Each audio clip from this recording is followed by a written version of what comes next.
Donc, il faut le savoir, Firefox, ça ne marche pas très bien pour le rafraîchissement. Donc, je m'appelle Nicolas Frankel, je suis développeur, c'est ma deuxième décade dans le développement. Je suis aussi développeur advocate depuis quelques années et surtout, j'aime bien faire plein de choses différentes. Du coup, je m'intéresse à plusieurs sujets et ces temps-ci, le sujet, c'est, comme vous pouvez vous en douter, containerisation, Docker et Kubernetes. Je travaille pour une boîte qui s'appelle Hazelcast. Je suppose que si vous êtes dans le monde Java, vous connaissez plutôt Hazelcast. Si vous n'êtes pas dans le monde Java, vous connaissez plutôt pas Hazelcast. Donc, Hazelcast, c'est une plateforme qui a deux capacités.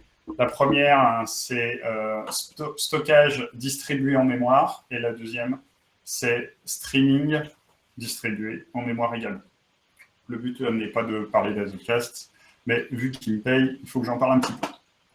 Donc, containeriser une application, si on prend une application Python, donc je ne suis pas expert Python, donc j'espère que je n'ai pas écrit trop de bêtises, mais c'est assez simple en fait. On prend une image Python, on installe les dépendances, on rajoute le script qu'on veut exécuter et on l'exécute. C'est un petit peu direct. Si on prend une application NPM, le concept est quand même méchamment semblable. On prend l'image par an, on rajoute les dépendances, on les installe et pouf, on l'exécute. Du coup, ça a l'air assez simple, mais quand on commence à s'intéresser à des langages qui ont une phase de compilation, c'est beaucoup moins fun. Parce que Java, c'est un langage qui va d'abord compiler le source code en bytecode intermédiaire, et c'est ce bytecode intermédiaire qui nous intéresse. Donc, les langages de script, what you see is what you run. Java, pas trop. Et quand je dis Java, on peut l'étendre à .NET, à Scala, à Kotlin, à chaque fois que vous avez une phase de compilation, ça va être un petit peu différent. Donc, dans l'exemple qui va suivre, je voudrais faire cette architecture. Donc, je vais avoir d'une part Hazelcast qui va me permettre de faire du storage. Derrière, je vais avoir mon application qui va elle-même avoir le client Hazelcast. Ça va tourner dans une JVM. Et tout ça, ça va tourner dans Docker. Je vais exposer ça via un REST endpoint et c'est ça que je vais pouvoir l'utiliser. Donc, de temps en temps, je lancerai l'application pour vérifier si elle continue à marcher. Donc, on peut considérer au départ, disons, la phase 0, la phase la plus naïve, c'est qu'on va construire notre application en dehors de Docker. On va utiliser Maven, Gradle, etc. On va avoir un jar, et c'est ce jar-là qu'on va dockeriser. Et là, c'est un petit peu surprenant, mais ça va marcher. Hein. Mais en fait, ça veut dire qu'on a une phase de build qui est en dehors de Docker et une phase de build qui est dans Docker. Et on peut vite se rendre compte que ce n'est pas forcément une excellente idée. Donc l'alternative, ce qui est un peu plus logique, en fait, c'est qu'on va télécharger les dépendances, parce qu'un jar, ça a aussi des dépendances. On va compiler les sources, comme je vous le disais, en bytecode. On va créer le jar. Et pour ceux qui ne font pas trop de Java, en fait, le jar, c'est juste un zip avec une structure qui est prédéfinie. Donc si vous prenez un zip et que vous le renommez en jar, normalement, si vous avez la bonne structure à l'intérieur, ça va fonctionner. Donc, si je prends cette alternative-là, je vais me prendre une image avec, ici, Maven, qui va me permettre de construire mon application. Je vais lancer Maven et avec le Goal Package qui va faire les phases de compilation, les phases de téléchargement de dépendance, les phases de compilation et les phases de création du jar. Et à la fin, ça va me donner un jar. Et derrière, je vais pouvoir exécuter java-jar, l'application que j'ai créée. Le problème, c'est que cette approche aussi, elle a plusieurs problèmes. Déjà, le problème principal, c'est que je viens d'utiliser un JDK. Je viens d'utiliser un JDK. Alors oui, François, ça sent le Docker multifile, le Dockerfile multistage, mais ça, c'est la version d'après. Donc, la problématique, en tout cas actuelle, de ce step le plus simple, c'est qu'on utilise un JDK. Et ça veut dire que votre image finale va être capable de compiler du code Java, ce qui n'est pas vraiment ce que vous voulez, parce que c'est un petit problème de sécurité. Ensuite, un JDK, c'est plus gros qu'un JRE. Pardon, un Java Developer Kit, c'est plus grand qu'un Java Runtime Environment. Ça, il y a plus de capacité, notamment la compilation, mais pas seulement. Et donc, votre image, elle va avoir une taille supérieure, ce qui n'est pas forcément nécessaire. Deuxième problème, quand je construis mon image, quand je vais faire mon Docker build, bah, je vais devoir lui donner une version. Et cette version, elle va être complètement décorrélée du POM. Et donc, il ne va pas falloir que je me trompe. Si dans mon POM, j'ai un 1.0, il ne faut pas que j'oublie de commencer par 1.0 quand je fais mon Docker build pour taguer l'image. Sinon, je risque d'avoir des problèmes de désynchronisation. Et puis finalement, je n'ai pas de layers, et ça, c'est le problème principal qu'on étudiera dans la phase suivante. Donc, François, bravo, tu as gagné. Moi, par contre, je n'ai pas de lot, mais la première chose à faire, on ne se pose pas des questions existentielles, la première chose à se faire, c'est d'avoir un build multistage. Donc, en fait, depuis certaines versions de Docker, depuis tellement longtemps que je ne me souviens pas, il est possible d'introduire la capacité d'hériter, d'utiliser plusieurs images et de réutiliser des artefacts qui ont été créés ou des artefacts qui sont, que vous pouvez adder ou copier à chaque step de votre application. Donc, soit vous utilisez le rang du step, donc from zero, ce que je déconseille, ou plutôt from name, donc à chaque rang, à chaque step, vous allez pouvoir lui donner un libellé et vous allez utiliser ce libellé pour dire du step X, je prends tel fichier. C'est assez aujourd'hui, je pense que tout le monde l'utilise. Et par contre, ça a un gros problème, c'est que c'est pas compatible, avec Scaffold. Donc Scaffold, c'est un outil qui vous permet, quand vous faites votre développement, d'avoir un petit démon qui va vérifier les changements, qui va rebuilder automatiquement et qui va déployer ça dans votre cluster Kubernetes local ou distant. Donc, ça peut être un problème si vous utilisez Scaffold, les multi-stage builds ne sont pas compatibles. Donc, ici, j'ai normalement le multi-stage build. Donc, ici, j'ai mon application. C'est une application Spring Boot, mais l'intérêt, il est assez faible. Ça va juste, j'ai un endpoint qui me permet de vérifier ce que j'ai mis dans Hazelcast, et j'ai un endpoint qui me permet de mettre une nouvelle entrée dans Hazelcast. J'utilise Maven, et ici, en fait, j'ai fait exprès, j'utilise une version snapshot. On verra pourquoi juste après. Donc, là, j'ai rien déployé, j'ai déjà tout buildé, je ne vais pas essayer de rebuilder à chaque fois. Donc là, j'ai ma version. Donc, je vais revenir au tout départ dans Git. Donc, j'ai fait du step by step comme je l'ai vu dans le log. Voilà, donc c'est celui-là. Donc là, j'ai mon multi-step. Donc, je vais avoir une étape qui va me permettre de construire l'artefact. Donc là, j'utilise un JDK. Et là, ici, je vais utiliser un JRE. Et je dis, et de l'étape précédente, je vais prendre ce fichier-là, que je peux renommer d'ailleurs, et c'est ce fichier-là que je vais exécuter. Donc maintenant, derrière, je peux faire un Docker run, et donc c'est la version 1.1.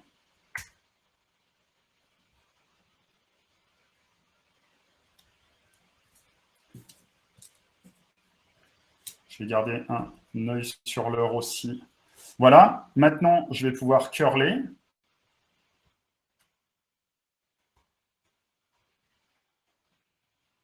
Non, alors, je vais prendre le truc que j'avais déjà copié. J'ai déjà mis de la donnée dedans. J'avais mis Hello Cloud Nord et j'avais mis Hello World. Et si on veut, on peut en rajouter. Je vais rajouter autre chose. Il y a beaucoup de Nicolas. Voilà. Et puis derrière, je peux vérifier que ça continue à fonctionner. Donc, cette version, elle continue à fonctionner. Je suis très content. Qu'est-ce qui a vraiment changé? Alors, déjà, ce qu'on peut regarder, c'est vérifier ce qu'on a construit. Je ne vais pas le refaire, encore une fois, parce que ça peut prendre parfois pas mal de temps. Mais je vais faire un Docker Images grep string. Okay. Donc là, ma version 1.0, elle était à 382 MB. La version à 382 MB, c'est la version qui utilise un JDK. Et le fait juste de séparer la phase de build et la phase d'exécution, ça me permet de gagner, de réduire la taille par 2.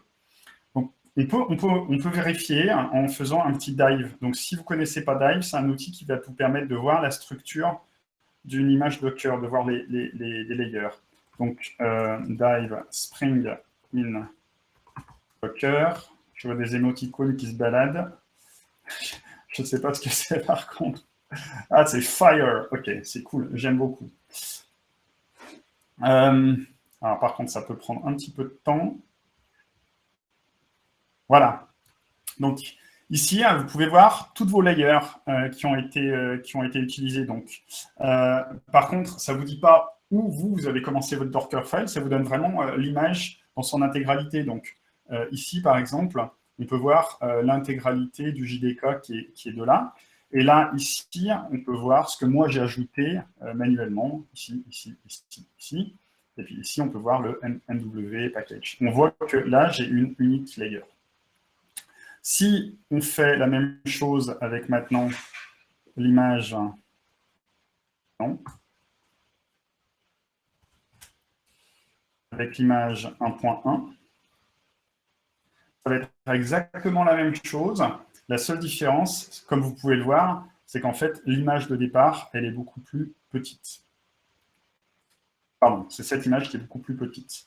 Donc là, c'est tout le JRE. Et là, c'est ce que j'ai ajouté après. Bon, bah c'est déjà pas mal, mais je pense qu'on peut aller plus loin et surtout, on peut voir d'autres méthodes qui peut-être sont plus compatibles avec Scaffold. Donc, ma deuxième proposition, si vous êtes dans le monde Java, c'est plutôt que de créer un Dockerfile par vous-même et vous poser des questions existentielles sur les layers, etc., le multi-stage build, pardon, c'est d'utiliser un produit qui s'appelle Jib, qui est fourni par Google, qui est disponible via Maven et via Gradle, et qui va vous permettre généralement de pousser vers un registre Docker ou de pousser directement sur votre démon local, ce que je fais. Vous avez énormément d'options de configuration, donc vous pouvez choisir l'image parent, etc. Et ça a un gros avantage, c'est que vous allez pouvoir lancer le jar, mais exploser. Donc, pourquoi le jar explosé, c'est important? Ce qui se passe d'habitude, c'est qu'en fait, pourquoi est-ce qu'on a un jar dans le monde Java? On a un jar parce que c'est une bonne unité de déploiement. Je peux vous fournir un jar, tout ce qui est dans le Maven repo, c'est un jar. Mais en fait, l'image Docker, c'est aussi une unité de déploiement. Et donc, on se retrouve avec une unité de déploiement dans une unité de déploiement. Et l'intérêt, il n'est pas vraiment énorme. Donc, qu'est-ce qu'on peut faire quand on lance une application Java? On peut faire un java-jar pour lancer un jar. On peut aussi faire un Java et directement lancer le nom de la classe. Par contre, ça veut dire pour ça que le ClassPass doit être bien initialisé. Donc en fait, si moi je veux le faire manuellement quand j'ai des dizaines, des centaines de dépendances, ça va être assez pénible. Mon ClassPass, il va être super grand et puis il y a beaucoup de chances que je me plante. Mais ici, j'ai un outil qui en fait est un plugin Maven, donc il connaît le ClassPass, donc il peut générer le ClassPass. Et à partir de là, c'est assez simple. Je vais laisser Jib faire son boulot. Donc, dans ce cas-là, je vais utiliser la deuxième possibilité de Jib. Donc, je vire le Dockerfile. Et maintenant, je vais rajouter Jib. OK? Donc, je crois que la dernière version, c'est la 1.3.5. Mais bon, c'est pas grave. Et là, j'ai plusieurs avantages. Donc, première chose, j'ai viré le Dockerfile. Deuxième chose, j'ai une synchronisation ici.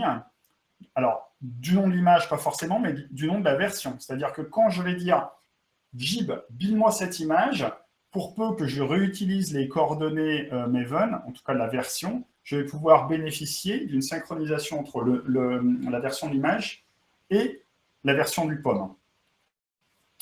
Donc, regardons la scène au ralenti. Je vais rediver.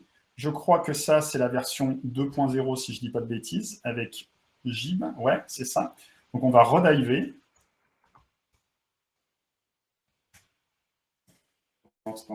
Je vais voir un petit peu.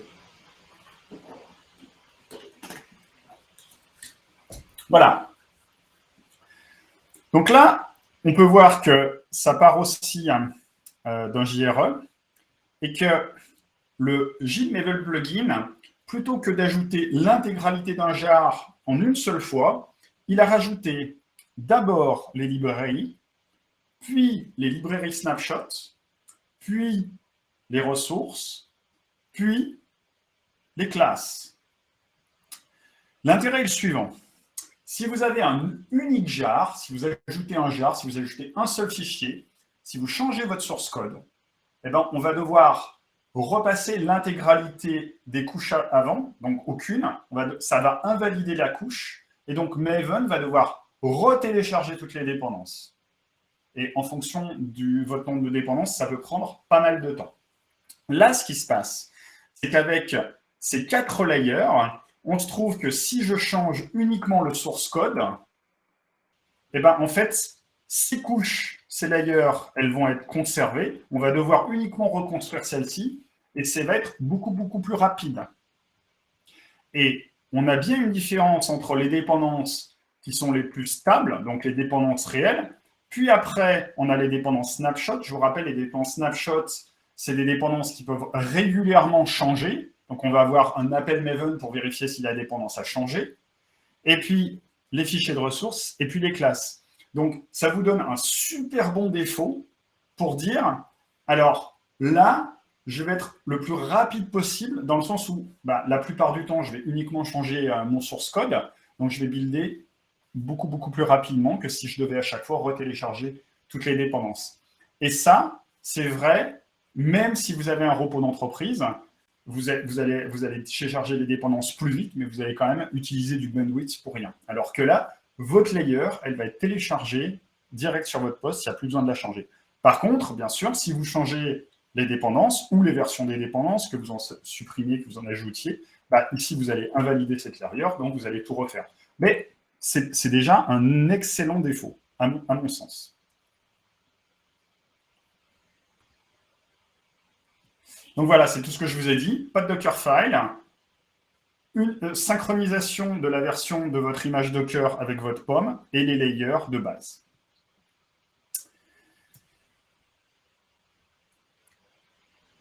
Si vous avez une application Spring Boot, en fait, vous pouvez faire ça directement, c'est-à-dire qu'on va utiliser les capacités de Spring Boot pour faire ça. Donc, on va virer Gib et on va juste conserver le Spring Boot plugin.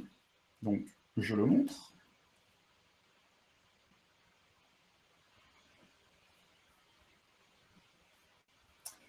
Et là, on va repasser dans le mode Dockerfile. Et on peut être d'accord ou pas, mais c'est un peu plus compliqué. Dans ce cas-là, le premier step, ça va être le même step. On va construire l'artefact. Donc, on va construire le jar. Dans le deuxième step, on va éclater le jar dans des répertoires différents. Donc, et ces répertoires, ça va être dependencies, snapshot dependencies, Spring Boot Loader et application. Donc, Gib vous donne 4 layers et ces 4 layers, elles sont comme ça, elles ne sont pas autrement. Spring Boot, par défaut, vous donne 4 layers, dependencies, snapshot dependency, jusque-là, c'est la même chose. Ensuite, il rajoute une layer supplémentaire qui est le Spring Boot Loader et il met les ressources et les classes au même endroit.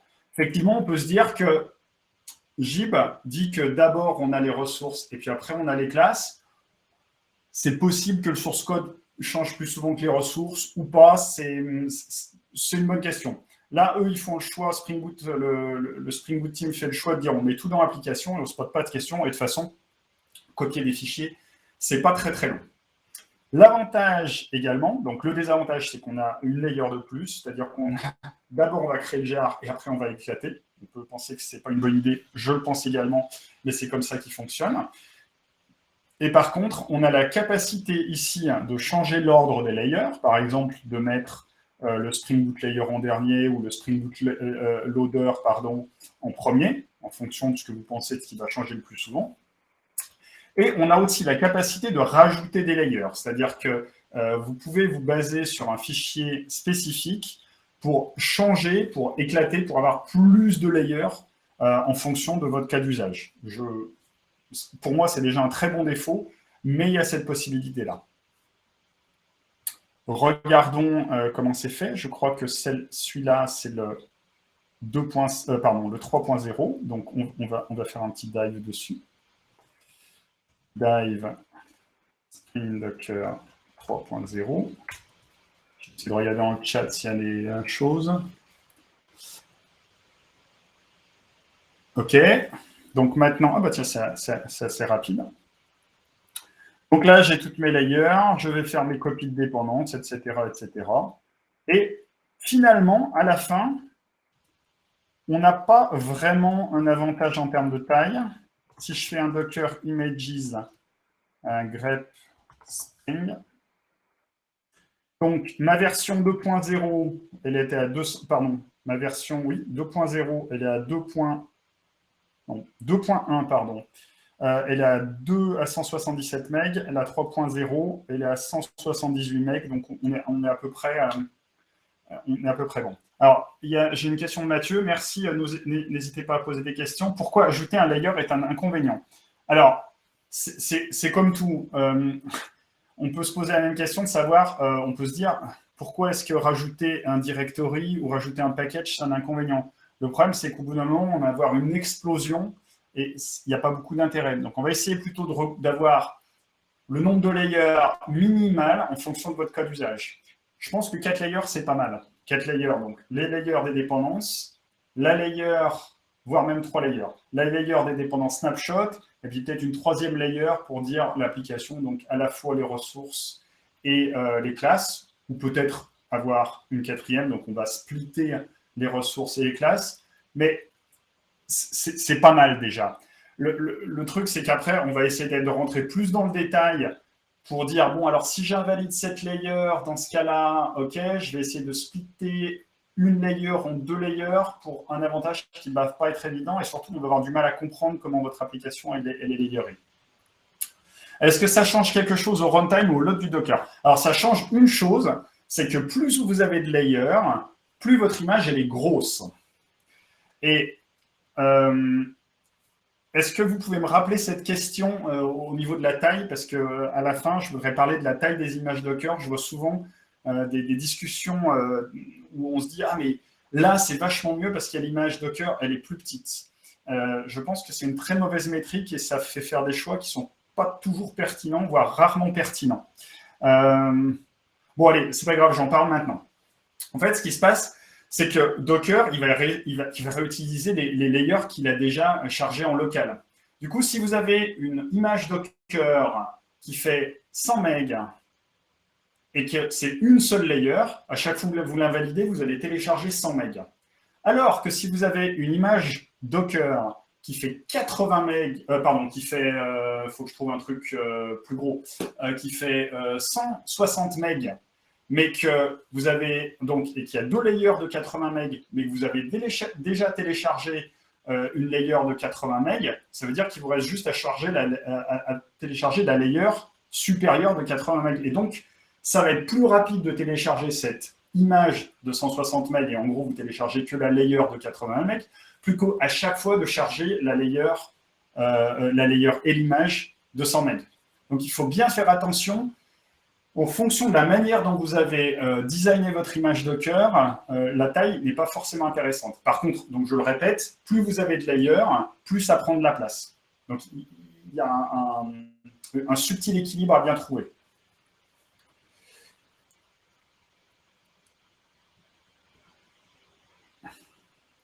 Donc voilà, c'est ce que je vous disais, dépendance, ressources, et puis code compilé, et c'est configurable. Donc, si vous n'allez pas faire du Dockerfile, ce n'est pas forcément la bonne solution. Alors, j'ai beaucoup parlé de layer et peut-être que vous êtes au courant que maintenant vous utilisez, ou en tout cas j'espère que vous utilisez un Docker Engine qui s'appelle BuildKit. Et BuildKit, il a un gros avantage, mais vraiment un énorme avantage, c'est qu'il vous permet de faire du mount durant le build. Alors, il ne peut pas faire du mount sur votre local host, sur votre host. Par contre, il y a un truc qui s'appelle le mount cache. Ça permet la chose suivante. Donc, j'ai parlé des layers et j'ai parlé que normalement, vous avez une layer pour vos dépendances. Si vous changez une dépendance, vous allez recharger, redownloader toutes les dépendances parce que vous avez invalidé votre layer. En utilisant le mount cache, vous allez télécharger uniquement la dépendance qui a changé. Et donc, toute cette histoire de layer, etc., ça devient vachement moins intéressant si vous avez un mount cache. Par contre, il faut que vous utilisiez BuildKit. Je crois que normalement, c'est ce qui est par défaut pour tout le monde. Vous pouvez le désactiver. Mais dès lors que si vous avez, quand vous faites vos builds de Docker, si vous avez une taille fixe et puis ça défile au milieu, vous utilisez BuildKit, c'est une bonne manière de s'en rendre compte. Puis je crois que l'output est coloré, exactement.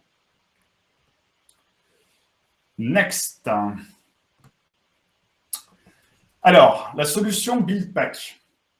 Donc, BuildPack, c'est un outil qui vient de Heroku à la base. Je ne sais pas si vous avez utilisé Heroku, il y a seulement les vieux comme moi, je pense, qui l'ont utilisé. Heroku, c'était une solution qui était pas mal. En fait, il vous propose toujours, ça existe toujours, hein. Il vous propose un repo Git où vous allez pousser votre code et derrière, côté serveur, il est capable de sniffer le type de projet que c'est. Donc, par exemple, la stack technique. Ah, bah, c'est une app Java et vous utilisez Maven. C'est une app Java, vous utilisez Gradle. Oh, c'est une app, je ne sais pas, Node.js parce que je vois qu'il y a un package principal. Donc, il est capable de sniffer ça. En fait, c'est une idée qui était révolutionnaire, mais qui n'a pas eu beaucoup de succès jusqu'à ce qu'il soit rejoint par VMware Tanzu, donc les gens qui font Spring. Et avec Heroku et VMware, ils ont créé ce projet-là, le projet BuildPack, et maintenant, c'est un projet CNCF. Il y a quelques capacités de configuration qui ne sont pas énormes, mais qui sont déjà pas mal. Et ça vous permet, en fait, d'utiliser Pack. Donc, je vais le refaire ici. Hop. Donc, je suis un petit peu feignant. Je vais faire Pack. Voilà. Donc, la ligne de commenter ça, donc c'est un outil externe, Pack Build. Vous allez lui donner le nom de l'image et vous allez lui donner le builder que vous allez utiliser. Et à partir de là, ce builder, normalement, il est capable de dire « Ah, bah ok, je vois que c'est un projet Maven ». Alors, je ne vais pas le lancer là, surtout pas celui-là. Je me suis rendu compte que la plupart du temps, il était super lent et c'était pas très, très fun. L'avantage, c'est qu'il est scaffold friendly et que vous allez utiliser les capacités de sniff. Donc, il est capable de dire « Ah, c'est un projet Spring Boot ». Donc, il y a la bonne image qui est capable de détecter que c'est un projet Spring Boot. Et il va utiliser les 4 layers dont je vous ai parlé précédemment. Ah, hop, il faut que je clique dessus. Donc, par contre, on repasse au problème de il n'y a pas de synchronisation entre la version du POM et la version de l'image Docker. Il n'y a pas de choix de l'image par an. En fait, il va d'abord vérifier que, en fait, vous pouvez, alors c'est pas vrai, vous pouvez choisir l'image par an, mais il y a de grosses contraintes sur l'image par an. Au tout départ, il va vérifier que c'est les bons labels, qu'il a le bon label. Et en fait, les images que lui va utiliser derrière pour construire vont se baser sur l'image par an. Donc, si vous avez les bons labels, mais que vous n'avez pas les capacités dans l'image par an, ça va très, très mal se passer. Et mon expérience, c'est que je ne sais pas comment, je ne sais pas pourquoi, mais parfois, on ne change pas ou on change une toute petite chose et il est obligé de retélécharger le JDK pour rebuilder. Je n'ai pas bien compris comment il fonctionnait en interne. Je pense qu'il n'est pas du tout optimisé pour ça. Mais vous avez cette possibilité-là. Si toute votre entreprise utilise les BuildPack, si vous êtes full CNCF, c'est possible d'utiliser ça. Mais il y a mieux. Si votre application est une application Spring Boot, plutôt que d'utiliser un outil externe, il vaut mieux l'utiliser de manière interne. Et en fait, le Spring Boot Maven plugin peut utiliser les capacités du BuildPack pour faire exactement la même chose, mais ça vous évite d'utiliser un outil externe. Et de ce que j'ai vu, c'est un petit peu plus rapide. À peine un chouïa, mais un petit peu. Donc, si on regarde, parce que tiens, je n'ai pas fait de dive dessus. Hop. Donc, je vais faire un petit échappe ici. Non, tu ne veux pas. Là, vous voyez que je ne connais pas très très bien le shell, parce que je sais qu'il y a une capacité de supprimer mot par mot et ligne par ligne, mais j'y arrive pas. Donc, normalement, ici, si je me mets sur ma version, hop, checkout. Et normalement, c'est la version 5. Ouais. Donc là, Dive, Spring in Docker, 5.0. Hop.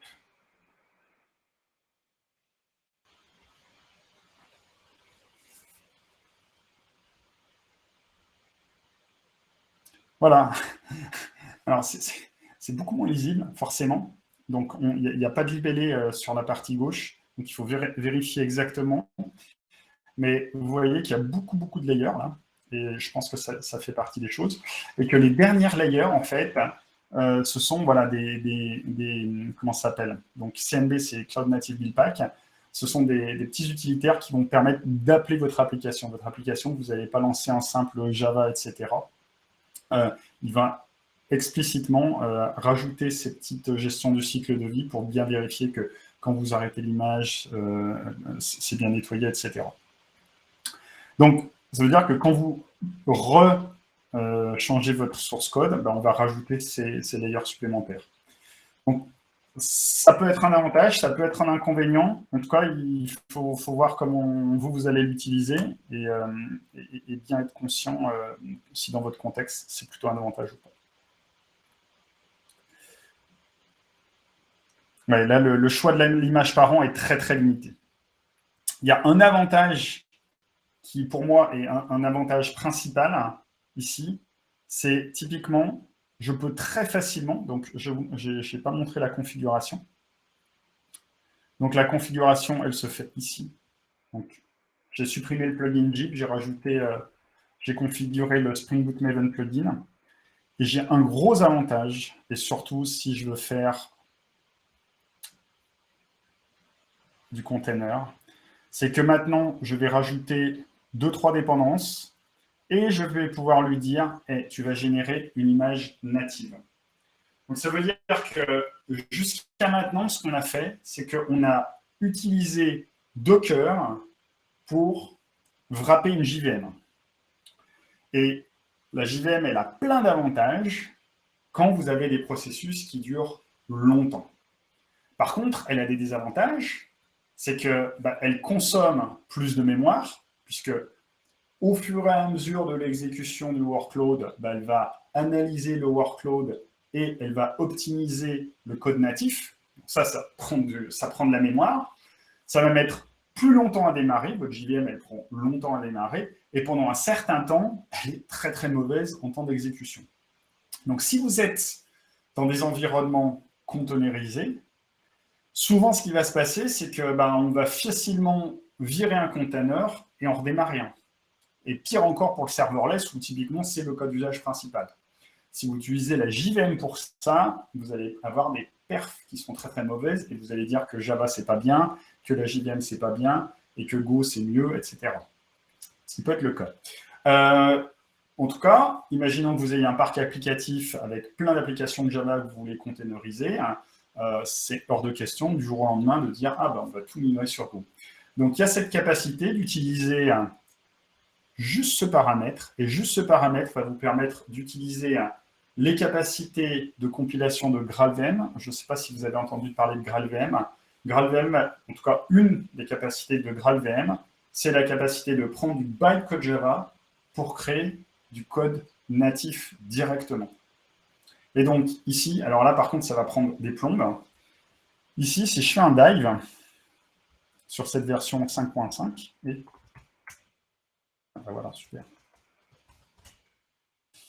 Dive, Spring in Docker 5.5.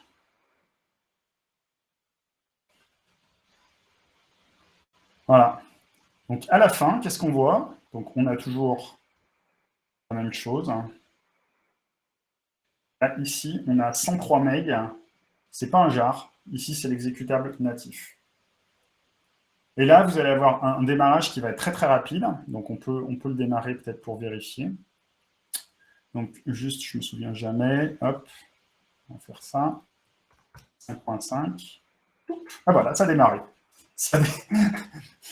Voilà, c'est pas mal comme ton démarrage. Je défie quiconque avec une JVM de démarrer aussi vite. Et c'est une application derrière, c'est une application Spring. C'est juste que derrière, c'est un exécutable natif. On va juste s'assurer qu'on continue à pouvoir lire les données, parce que c'est quand même sympa. Voilà, donc j'ai toujours mes données qui sont là. C'est pas mal. Je vais l'arrêter parce que ça prend quand même un petit peu de temps.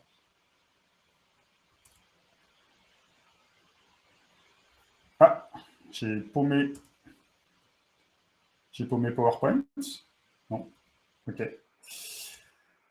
Donc, je reviens à l'histoire dont je vous parlais tout à l'heure sur la taille de l'image Docker. On peut penser, comme je vous l'ai dit, plus il y a de layers, plus l'image est grosse. Donc, on peut se dire, ah, bah, je vais essayer de faire du squasher les images pour avoir les layers pour avoir une seule layer, avoir une image d'une seule layer.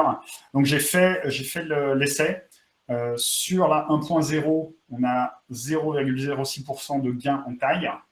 Et sur la version 5.0, on a moins de 1% de gain.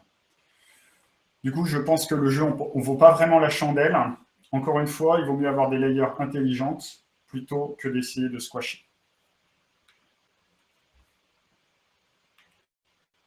Donc, récap. Point important, ça a l'air tout bête comme ça, mais essayez de bien synchroniser, de trouver un outil qui essaie de synchroniser la version de l'image avec la version du POM. C'est trop facile de faire une erreur, que ce soit manuel ou scripté, pour avoir une désynchronisation, et ça risque d'avoir vraiment des conséquences néfastes. Pensez en termes de layer, c'est toujours intéressant. Et si vous pouvez, si vous utilisez BuildKit, regardez les caches, il y en a plusieurs, mais regardez pardon les mounts, mais donc il y en a plusieurs. Le plus important, c'est le cache mount. Et vous ne posez pas trop de questions existentielles au niveau de la taille de l'image. Ce n'est pas vraiment, à mon avis, la métrique la plus importante. Voilà, je vous remercie de votre attention. Vous pouvez lire mon blog, vous pouvez me suivre sur Twitter. Si ça vous intéresse de refaire les mêmes choses que moi chez vous, tout est sur GitHub, donc n'hésitez pas à cloner et à regarder comment ça se passe. Et bien que ce ne soit pas sur Hazelcast, n'hésitez pas à nous rejoindre si ça vous a intéressé. Rejoignez notre Slack ou formez-vous gratuitement.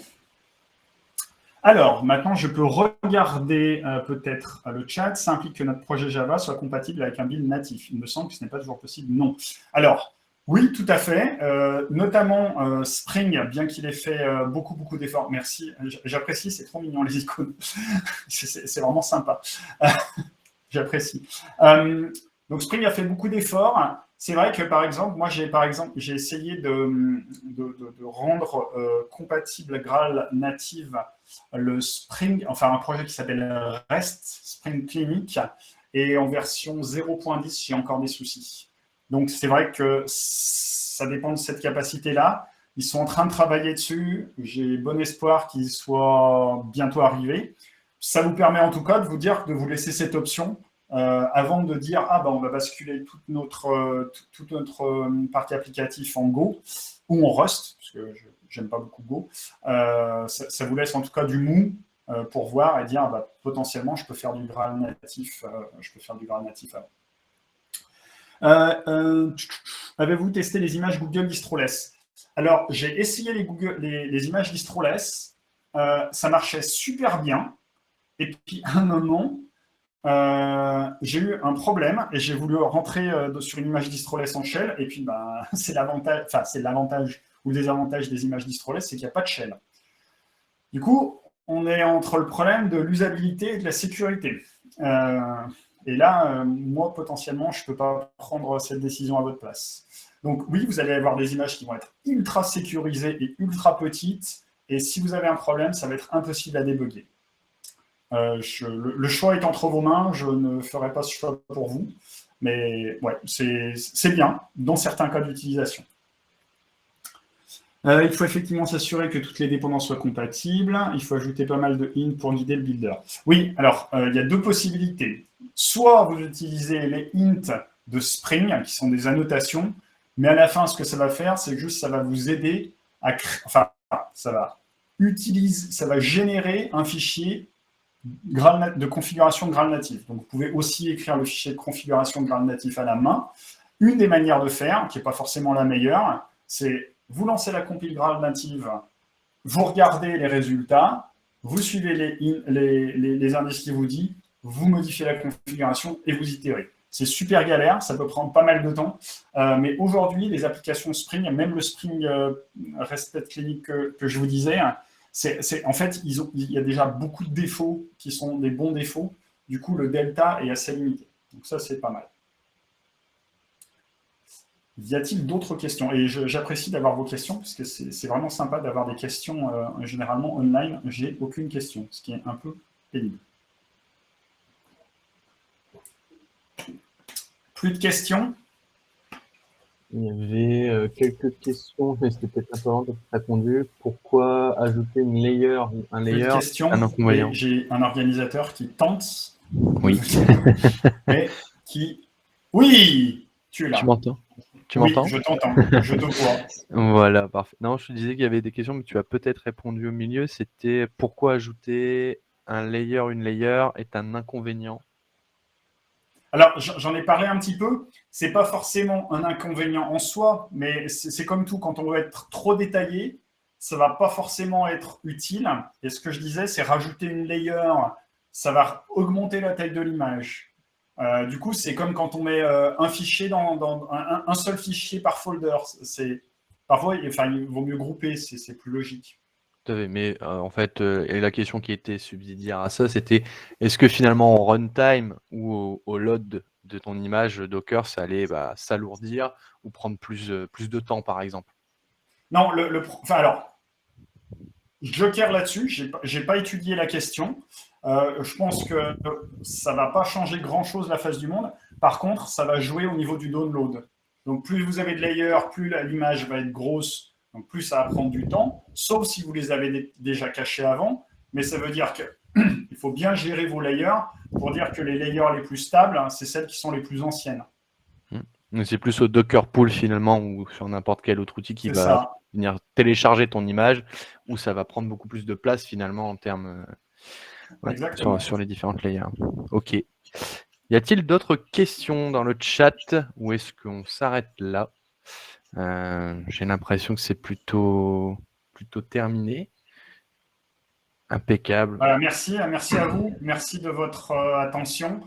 Si jamais vous avez des questions qui vous viennent, mes DM Twitter sont ouverts, donc n'hésitez pas. Impeccable. Bah, merci beaucoup. C'était vraiment intéressant. En tout cas, moi, j'ai appris Cool, plein de choses merci. sur ça. Et puis, à bientôt. Tu peux rester naviguer dans d'autres salles. Si vous souhaitez discuter avec Nicolas, il y a toujours les salles. Oui, je vais rester dans le spatial chat. Ah oui, pardon, oui, Voilà. je vais rester dans le spatial chat. Parfait. Eh ben, je te remercie. Merci, bonne journée, bonne À fin de toi aussi. conférence. Merci. Hop, voilà.